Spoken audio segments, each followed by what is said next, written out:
এই পৃথিবীতে সৌন্দর্যের সবচেয়ে উপকরণ, সর্বশ্রেষ্ঠ সৌন্দর্যের বস্তু, আরামের বস্তু, এই পৃথিবীর সবচেয়ে আনন্দের শ্রেষ্ঠতম উপকরণ এই মাটির পৃথিবীতে কি?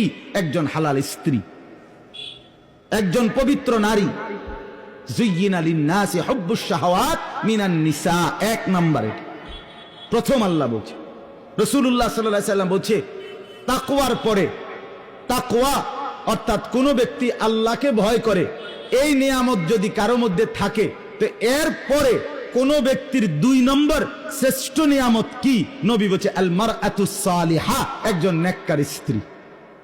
একটা লোক নামাজি, একটা লোক রোজাদার, একটা লোক হজ করছে, একটা লোক হালাল খায়, একটা লোক হারাম থেকে বাঁচে, বোঝা গেল লোকটা মুত্তাকি।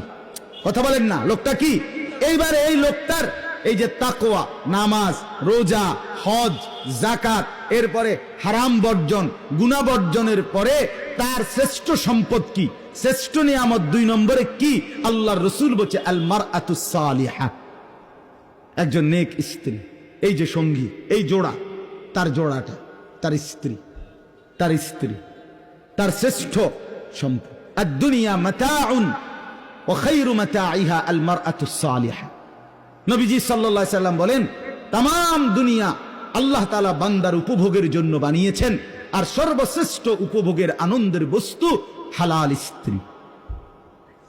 হালাল, সেটা হালাল হইতে হবে, পবিত্র স্ত্রী হইতে হবে, কোরআন সুন্নাহর বন্ধনে হইতে হবে, শরীয়তের সীমারেখা মেনে নিতে হবে। ওই রাস্তার নর্তকী না, ওই সিনেমার নর্তকী না, ওই বেহায়া বেপর্দা নারী না, অবৈধ প্রেমিকা না, অবৈধ সম্পর্কের কোনো মেয়ে না। যে নারী বেহায়া, যে নারী বেপর্দা, যে নারী বেশরম, যে নারী অবৈধ সম্পর্ক করে, খোদার কসম, রাসূলের হাদিস মতে সে কোনো বেডি না, বেডির জাতও না। বেহায়া নারী এটা কোনো বেডিও না, বেডির জাতও না। এটা প্লাস্টিক অথবা ইলাস্টিক অথবা বালতি অথবা লোডা অথবা বদনা। হ্যাঁ, রাসূল বলছেন আল মারআতু আওরা, নারী বলে কাকে? নবী বলছে এক শব্দ, নারী বলে কাকে? পাউডার মাখে যে, নাকি ফেয়ার এন্ড লাভলি ডলে যে, রাস্তা রাস্তায় টোটো করে হাঁটে যে, না। রাসূল বলছে আওরাতুন, নারী বলে তাকে ঢেকে থাকে যে, নারী বলে তাকে আড়ালে থাকে যে, নারী বলে তাকে গোপন থাকে যে, নারী বলে তাকে লুকিয়ে থাকে যে। খোদার কসম, এটাই বলে নারী। অতএব বেপর্দা নারী নারী না, বেহায়া নারী নারী না, বেশরম নারী নারী না। বলে তো হেবুডি গীতা, হেবুডি ডাক্তার দেখ, হেবুডি গীতা আমার কি দরকার? কথা বোঝেন নাই? নবী বলছে আমনে কোনো বেডি না। বলে তো আমি কিতা, তা আমনে না ডাক্তার দেবেন, আমনে কিতা, আমনে ডাক্তারের তো খবর লন। এই জন্য আল্লাহ তাআলা এটা নিয়ামত দিয়েছেন।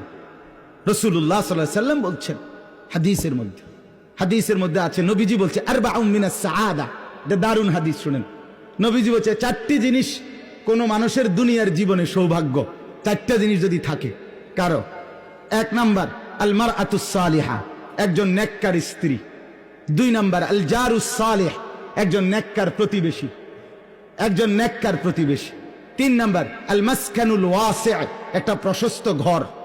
4 নাম্বার আল মারকাবুল হানি, একটা আরামদায়ক বাহন, মানে গাড়ি, আরামদায়ক যানবাহন। এই 4টা জিনিস সাআদা, সৌভাগ্য। রাসূলুল্লাহ সাল্লাল্লাহু আলাইহি ওয়াসাল্লাম বলেন, কোরআনের একটা আয়াত নাজিল হইছে, ওয়াল্লাযীনা ইয়াকনিজুনা আয-যাহাবা ওয়াল ফিদ্দা ওয়া লা ইউনফিকুনাহা ফি সাবিলিল্লাহ ফাবাশশিরহুম বিআযাবিন আলীম। আল্লাহ বলে, যাদেরকে আল্লাহ স্বর্ণ রৌপ্য অগাধ সম্পদ দিয়েছে কিন্তু সেগুলো আল্লাহর রাস্তায় খরচ করে নাই, সে তার জন্য ওই সম্পত্তি স্বর্ণ রৌপ্যর কারণে যেগুলো আল্লাহর রাস্তায় খরচ করে নাই, তাদের জন্য আল্লাহর পাক বলেন ফাবাশশিরহুম বিআযাবিন আলীম, হে নবী তাদেরকে আপনি ভীষণ আযাবের সংবাদ জানান, মর্মান্তিক জাহান্নামের আযাবের কথা বলেন। তো সাহাবীরা জিজ্ঞেস, হাদিসে আমরা পড়ছি, এই আয়াত যখন নাযিল হইছে তখন নবীজি সফরে, মানে কোন জায়গার মধ্যে যাইতেছিলেন, তো যানবাহনের মধ্যে, অর্থাৎ হয় ঘোড়ার পিঠে, নয় উটের পিঠে, নয় গাধার পিঠে, সাথে কিছু সাহাবী আছে। এই সময় এই আয়াতটা নাযিল হইছে। তো এক সাহাবী বলতেছে, ইয়া রাসূলুল্লাহ, এই আয়াত দ্বারা তো বোঝা গেল ধন সম্পদ জমানো এটা খুব বেশি কোনো সুখের বিষয় না। কারণ ঠিক মতো যদি আল্লাহর রাস্তায় খরচ না করি তাহলে ফিডা তো কোনো মাটি ছুটতো না। ফাবাশশিরহুম বিআযাবিন আলীম বলছে আল্লাহ। অতএব আপনি যদি বলে দিতেন কোন জিনিস অর্জন করার মতো শ্রেষ্ঠ সম্পদ কি, নবীজি বলছেন তিনটা জিনিস। কয়টা জিনিস বলেন না, কয়টা জিনিস? এক নাম্বার লিসানুন যাকির, যেই জবান সর্বদা আল্লাহর জিকির করে এমন একটা জিহ্বা পাওয়া শ্রেষ্ঠ সম্পদ। দুই, কালবুন শাকির, যে অন্তর সর্বদা আল্লাহর ফয়সালার উপরে শুকর করে, কৃতজ্ঞ থাকে, যে অবস্থায় আল্লাহ রাখছে শুকর, এরকম একটা দিল যার, এটা শ্রেষ্ঠ সম্পদ। তিন নাম্বার ওয়া যাওজাতুম মুমিনাহ, একজন নেককার ঈমানদার স্ত্রী যার আছে, এটা শ্রেষ্ঠ সম্পদ। তুঈনুহু আলা ঈমানিহি আই দীনিহি, রাসূল বলছে যে স্ত্রী এমন নেককার যে তার স্বামীকে দ্বীনের কাজে সাহায্য করে, স্বামীকে সাজিয়ে দেয় দ্বীনের জন্য, স্বামীকে গুছায়া দেয়, উৎসাহিত করে দেয় দ্বীনের কাছে।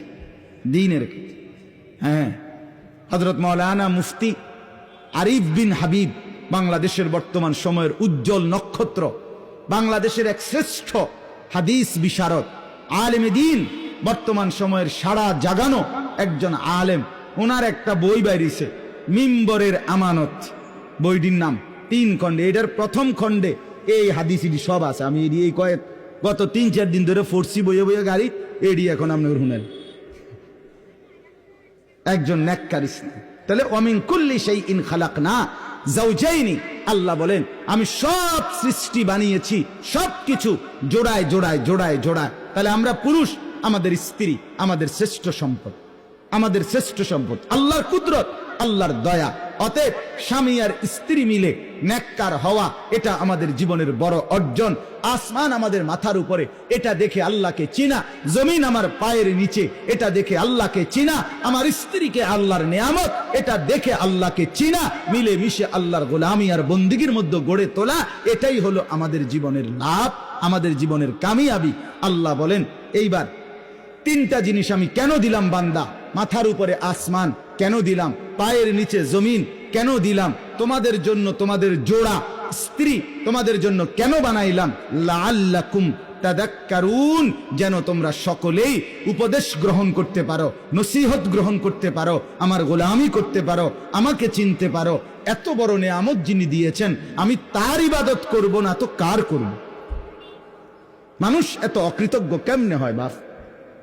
আহা, একটা বন খাওয়াইছে, একদিন 1 কাপ চা খাওয়াইছে, 1 সপ্তাহ পরে তারে দেখলো, তে ডাক দিলে শর্মে হইলো, তার কথা মতো কদ্দুর তার লগে লগে যায়।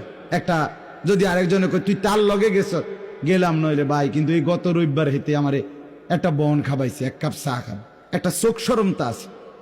একটা বন আর কিটা, কিন্তু এরপরও তো বন। তো তাহলে একটা বনের জন্য 1 কাপ চা খাওয়ানোর জন্য আপনি এই লোকটার কৃতজ্ঞতা আদায় করলেন।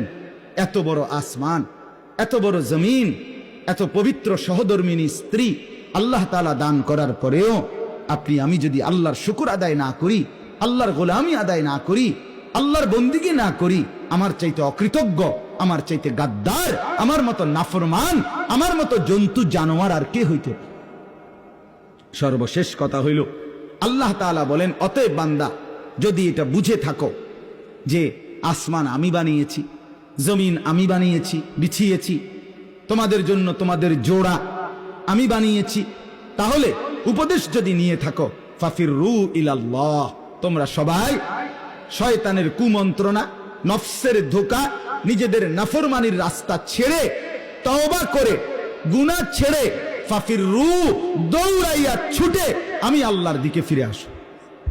ফাফিরু ইলাল্লাহ, খুব দ্রুত আসো।